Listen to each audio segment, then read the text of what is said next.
Welcome to Redacted Science. This is Jim Craddock. It is Thursday, November 20th, 2025, and I have not recorded in a couple of weeks. I'm not sure. I'd have to check. I have no plan. I have just turned on my camera to record my thoughts. Uh, in case you're not aware, I give frequent updates on Nostr about what's going on physically, some commentary, things like that. Uh, and lately there's been a lot going on physically. It's mostly been internal. I guess is the best way to say it. It just has to do with my digestion at this point. Uh, and I had kind of a precursor to this. Sometime you'd have to check my logs, but uh, the pain returned in my shoulder in the muscle of that area for just a short amount of time, and then we kind of went into this next phase of really unpredictable, uh, you know, changes in bowel habits. So it's manageable. I still do normal. I actually made it to work today and saw people there.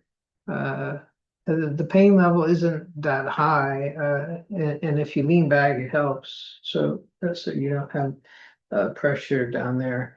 Uh, but I mean, it's pretty constant. And you eat, but you're not hungry. And my weight actually hasn't changed in the last I don't know, at least a week, more than half a pound, just stayed perfectly even, which if you knew, like I don't drink very much during the day because I know that the drinking is bad for me.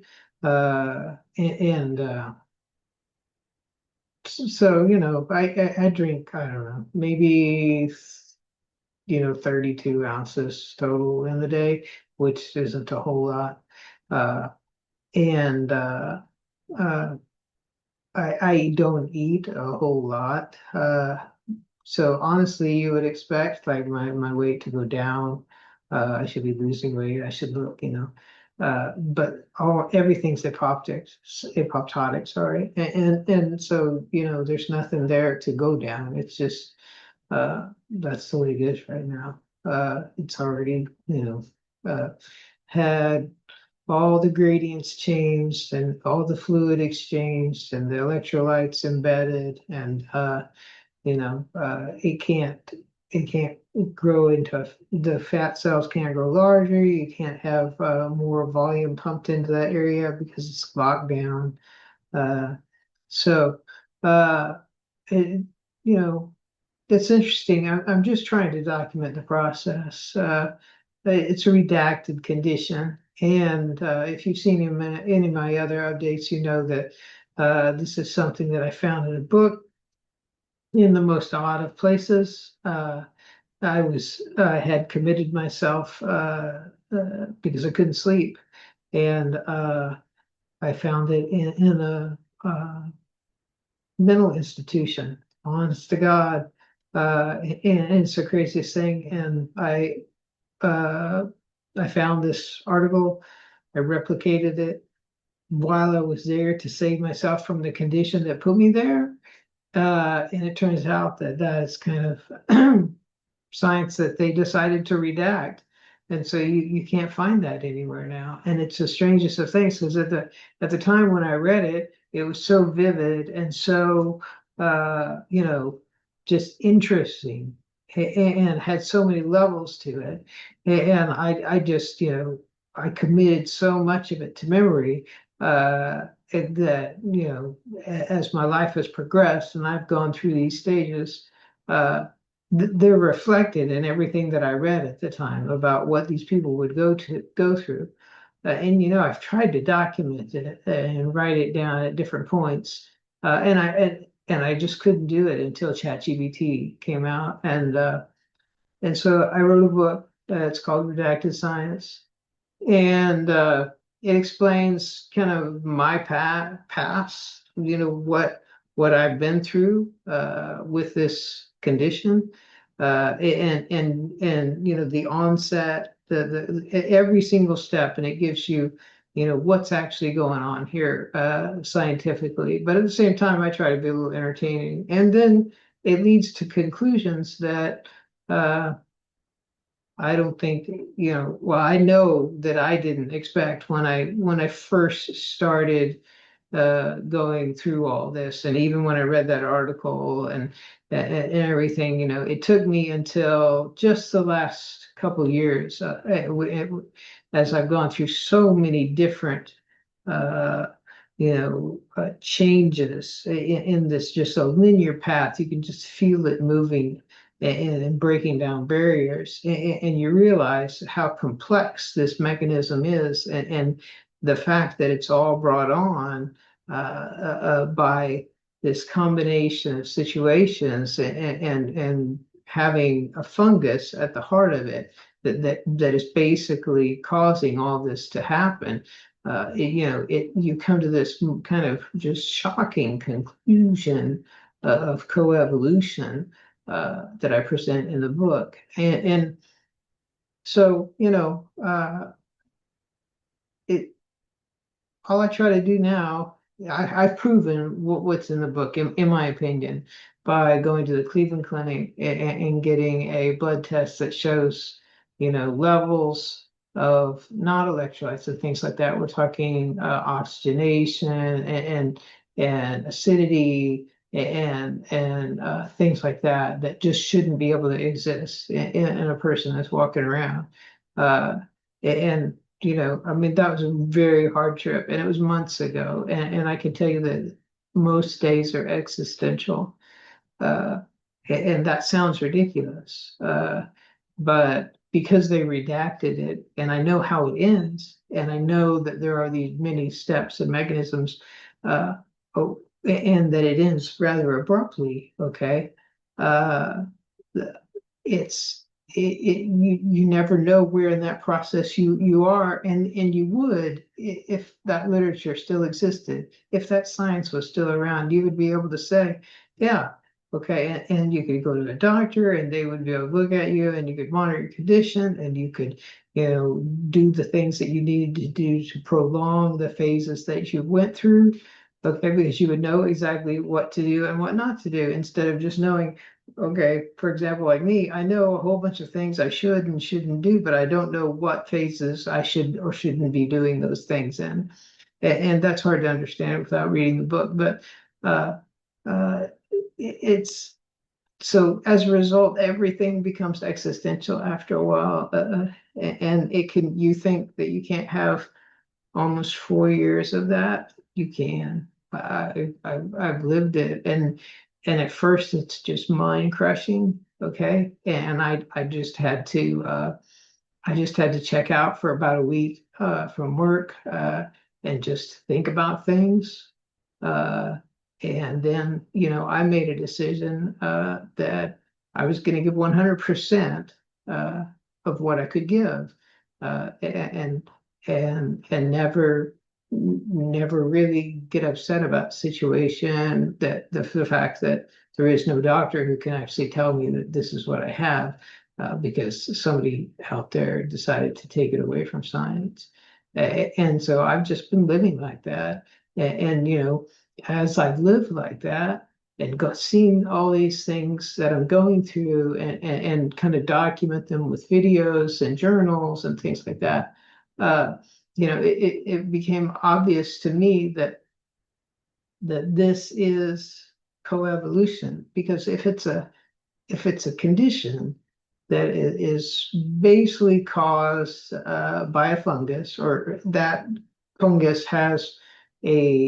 it takes advantage of a situation to interject itself, whatever that cause may be. Let me put it that way. And then it can go through decades of a pre-planned course of action, okay, in order to basically maximize the consumption of ATP for the colony, Okay, instead of, snuffing out the light bulb, to sit there on the wire and taking as much power as you can. All right. Uh, it's it's just existential. That's all I can tell you. And and you just kind of uh, go through it, and uh, it all makes sense. I just the science isn't there for me. So I've tried to present it. I've tried to bring it back. Uh, and I document the day to day. Sometimes I interject things like, what the fuck is Bitcoin doing down under 80 or whatever? I mean, where are we at? 70? I know we're at 87 today, I guess. So we might have dipped a little lower than that. Okay. Yeah. I mean, this started to gets emotional still. So those, I'll tell you that my brain at this point can still have all those like holy crap investing moments with Bitcoin where you're like, okay, here we go. And you try to say, well, I could have sold some more up there, but I didn't. So now I'm here for the ride. And that's what Bitcoin is, folks. Yeah, you can try to kind of time things and yeah, I can buy some leaps here or whatever. And oh yeah, I can perp this, right? Yeah, you're likely to really get burned. And I can tell you, it's just for me that I mean, it timed it perfectly because it got me leaning complete wrong direction. I'll just say, like not 100% the wrong direction, but significantly into MicroStrategy, and I'm just going to write it because I've done the math, and that's the thing. It's like once you've got the spreadsheet and you look at the math and you say, well, that's obviously a winner. So I can just tell all you people that MicroStrategy down here, at the prices that it's at today is life-changing opportunity for you. Uh, I think you're, probably looking at I don't know, 6 or 8x, within 3 years. Uh, yeah, I mean, you just have to know that that's what we're here for. The people who believe in Bitcoin and stuff, we won't be shaken out. Uh, and so that's a large part of my trust. That'll go into my trust for my son. It's not huge amounts of money, but it's enough to change his life as far as getting him started. And I'm, happy for him to have that and to help my family, and realize what that means. I mean, honestly, half of a Bitcoin, okay, is life-changing money if you just tell them, hey, don't sell this. Okay. Because half of Bitcoin, I mean, today it sounds like $45,000. Okay, but if it does what it's doing, okay, that $45,000 is enough for someone to retire on in 20 years for sure. Uh, and I don't even know if the world will be around in 20 years, so, but I'd like to think it would be. And so I guess that leads me to my final thing, and that's just the world situation today. And so here's my general commentary, and I think I've been pretty honest about how I feel about Trump. It's just sociopathic narcissist, and yeah, he may do some things that are good, but overall his motivation is not even on a level that the average person understands. It's all about him, and his reign, whatever he can turn into some type of monolithic familial chain over time. And if that means, sticking it up uh, every single person in the United States, that is totally, man, he is cool with that. Uh, and he is not a good person.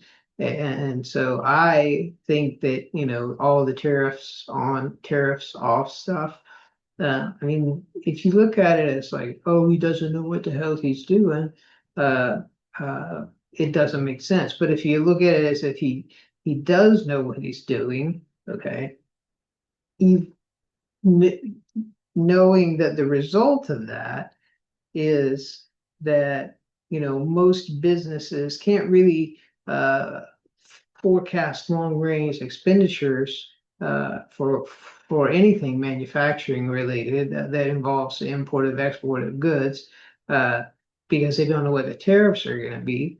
All right. You really limit yourself down to what are going to be the good things and you cause just a great economic you know pause would be the great the thing I would say and so we have this AI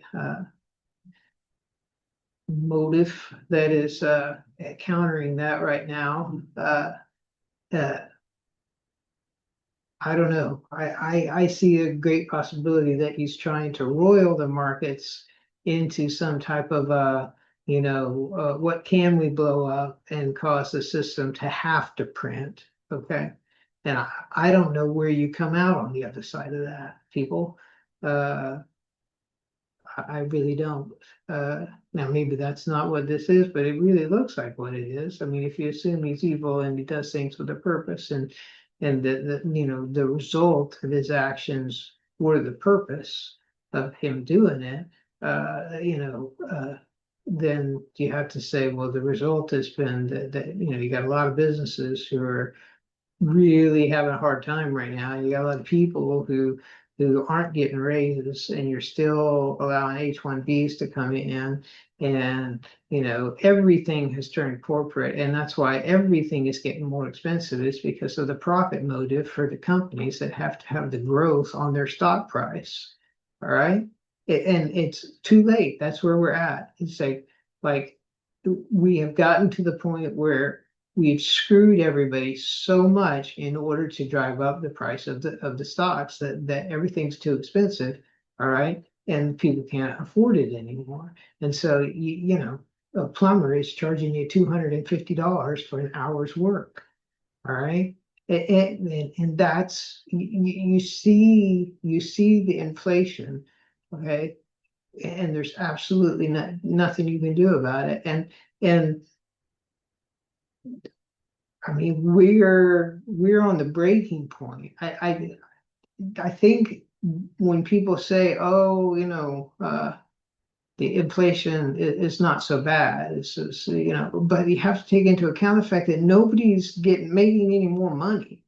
All right, the people, the raises are going out are nothing, and so the any price increase is a huge increase uh, to the people. So I don't know how you get from here to a good place without some really bad things happening along the way uh, over a long period of time. And uh, it's just starting. I think you think, oh God, it's gotten so bad. I don't think so. I think it's just starting. I think you got political unrest and a lot of things out there that are they're going to be hard eventually. Uh, I mean,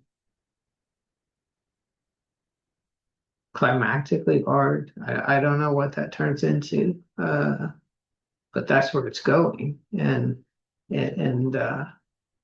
we can't control the population that we have. So, and they're just going to become more criminal because they're going to become poorer and poorer because, yeah, that's the only option. I don't know.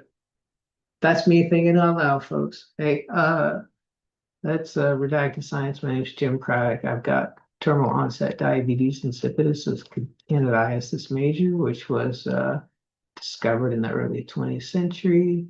And then actually scientifically explained somehow after the Nuremberg Accords. So that's interesting since they would have had to experiment on human subjects with it. But you can read about it in my book. And this is just a daily entry. And hey, Thanksgiving's around the corner.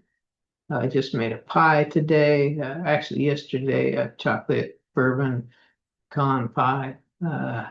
And it's good. And maybe have a little bit here after dinner. So uh, we'll see what the days bring. You can always catch me on Nostr.